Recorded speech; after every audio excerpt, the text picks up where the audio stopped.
سوال: کس ایک رات کی عبادت 1000 مہینوں کی عبادت سے بہتر ہے؟ جواب: شب قدر کی رات۔ سوال: حضرت سلیمان علیہ السلام نے سورہ فاتحہ کا ترجمہ کس زبان میں کیا تھا؟ جواب: فارسی زبان میں۔ سوال: وہ کون سا وقت ہے جس کا حساب نہیں لیا جائے گا؟ جواب: اللہ تعالیٰ کی عبادت میں گزارا ہوا وقت۔ سوال: دنیا میں سب سے پہلی سالگرہ کس عورت کی منائی گئی تھی؟ جواب: نمرود کی بیوی کی۔ سوال: جوتے سب سے پہلے کس نبی نے پہنے تھے؟ جواب: حضرت ابراہیم علیہ السلام نے۔ سوال: کتنی مرتبہ سور پھونکے جانے پر حضرت محمد صلی اللہ علیہ وسلم اپنی قبر مبارک سے اٹھیں گے؟ جواب: دوسرے سور پر۔ سوال: قرآن پاک کی کس سورت میں مہینوں کی تعداد 12 بتائی گئی ہے؟ سورۃ التوبہ آیت نمبر 36۔ سوال: وہ کون سا مذہب ہے جس میں لڑکا اپنی سگی بہن سے شادی کر سکتا ہے؟ پارسی مذہب۔ سوال: جہنم کے لوگوں سے انتقام لینے کے لیے بے چین ہے؟ جواب: کافروں سے۔ سوال: دجال کا جسم کس چیز کا بنا ہوگا؟ جواب: مٹی کا۔ سوال: کیا کھڑے ہو کر وضو کرنا جائز ہے؟ جواب: جائز ہے، لیکن مستحب یہ ہے کہ بیٹھ کر وضو کیا جائے۔ سوال: شبیر کس کا لقب ہے؟ جواب: حضرت امام حسین علیہ السلام۔ سوال: وہ کون سے نبی ہیں جنہوں نے اپنی ماں کی گود میں نبوت کی گواہی دی؟ جواب: حضرت عیسیٰ علیہ السلام۔ سوال: وہ کون سے نبی تھے جو 18 سال بیماری میں مبتلا رہے؟ جواب: حضرت ایوب علیہ السلام۔ سوال: کس نبی کی زبان میں لکنت تھی؟ جواب: حضرت موسیٰ علیہ السلام۔ سوال: کس سورت کی تلاوت انسان کو امیر بناتی ہے؟ جواب: سورۃ الرحمن۔ سوال: قرآن پاک کا نام قرآن کس نے رکھا؟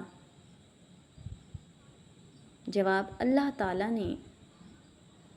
سوال: جنت میں داخل ہونے والے کون سی زبان بولیں گے؟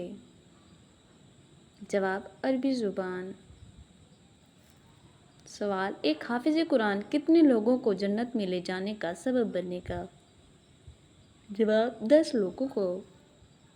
سوال: کس صحابی نے وفات سے پہلے کپڑے پہنوائے، سرما لگایا اور بال بنوائے؟ جواب: حضرت بلال حبشی رضی اللہ تعالیٰ عنہ۔ سوال: حضور صلی اللہ علیہ وسلم نے کس انسان کو فرشتوں کے ساتھ اڑتے دیکھا؟ جواب: حضرت جعفر طیار رضی اللہ تعالیٰ عنہ کو۔ سوال: غسل کے کتنے فرائض ہیں؟ جواب: 3۔ سوال: جنت میں داخل ہونے والے مردوں کی عمر کیا ہوگی؟ جواب: 33 سال۔ سوال: حضرت سلیمان علیہ السلام پر ہر وقت سایہ کرنے والی چیز کیا تھی؟ جواب: پرندے۔ سوال: حضرت سلیمان علیہ السلام کس نبی کے بیٹے تھے؟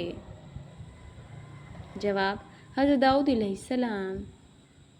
سوال: حضرت عثمان غنی رضی اللہ تعالیٰ عنہ کو ذو النورین کیوں کہا جاتا ہے؟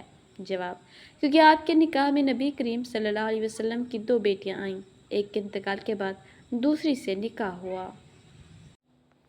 شیطان کو کسی انسان پر قابو پانا آسان ہوتا ہے؟ جواب: جاہلی انسان پر۔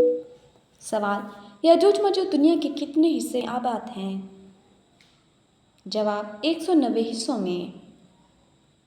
سوال: قرآن پاک کتنی سورتوں پر مشتمل ہے؟ جواب: قرآن پاک 114 سورتوں پر مشتمل ہے۔ حضرت محمد صلی اللہ علیہ وسلم پر کتنے سال تک وحی نازل ہوتی رہی؟ جواب: 23 سال تک۔ سوال: حضرت محمد صلی اللہ علیہ وسلم کے والد کا نام کیا تھا؟ جواب: حضرت عبداللہ۔ سوال: اسلام کے کتنے بنیادی ارکان ہیں؟ جواب: 5 ارکان: کلمہ، نماز، روزہ، زکوٰۃ، حج۔ نماز فرض ہونے کا حکم کس واقعے کے بعد نازل ہوا؟ جواب: معراج کے موقع پر۔ سوال: قرآن مجید میں کتنی منزلیں ہیں؟